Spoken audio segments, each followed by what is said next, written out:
Why is the defending Tour de France champion riding a prototype bike? Until recently, it was a top secret race bike. Now it's getting ridden at the biggest race in the world by a 2-time Tour de France winner, and they're still testing the frames. So what's the deal with Colnago's aptly named Prototipo? You might recognise the frame for the Prototipo. It looks very similar to the Colnago V3R that Tadej Pogačar has ridden to 2 Tour victories. In fact, some people have even been dubbing this the Prototype V4R, and, looking at the frame, it's very hard to argue with them.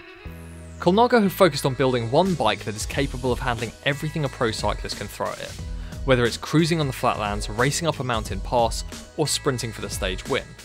However, one thing we won't be able to see until release is what carbon fibre layup is being used, which makes it difficult to predict the bike's weight and stiffness compared to the old V3R. In fact, Colnago have said there are 5 different frame laminations, each one giving a different level of stiffness versus comfort and weight.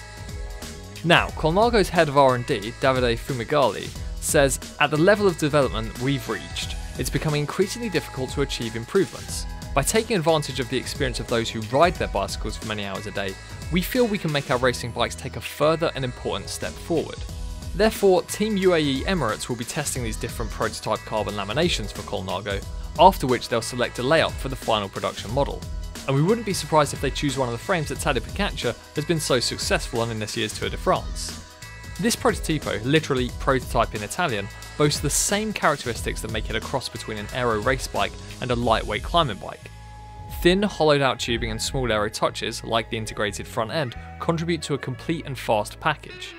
The head tube is slightly narrower than the V3R and has a smoother transition into the top tube. Also, the down tube has more of a truncated aerofoil shape compared to the boxy tubes on the previous model, which blends nicely into the head tube with similar detailing on seat stays, presumably for better aerodynamics. It also looks like Pogačar and UAE Team Emirates will fully adopt disc brakes with this new Prototipo. After all, he has switched back and forth a few times in his career. Interestingly, Colnago are one of the few manufacturers that have gone out of their way to publicly state their pursuit of product aesthetics.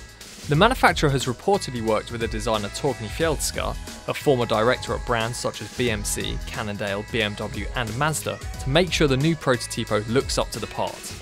In their own words, the aim was to combine the technical results with the aesthetic results.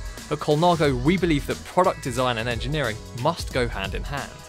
This won't be a surprise to anyone who's seen Colnago's brand before, but it's still a thin line to walk between world-class engineering and iconic design. So what do you think of the design? Colnago have always been synonymous with Italian style. Now that the manufacturer is on top of the world with Tadej Pogačar, will function triumph over form, or will this be a frame to hang on the wall?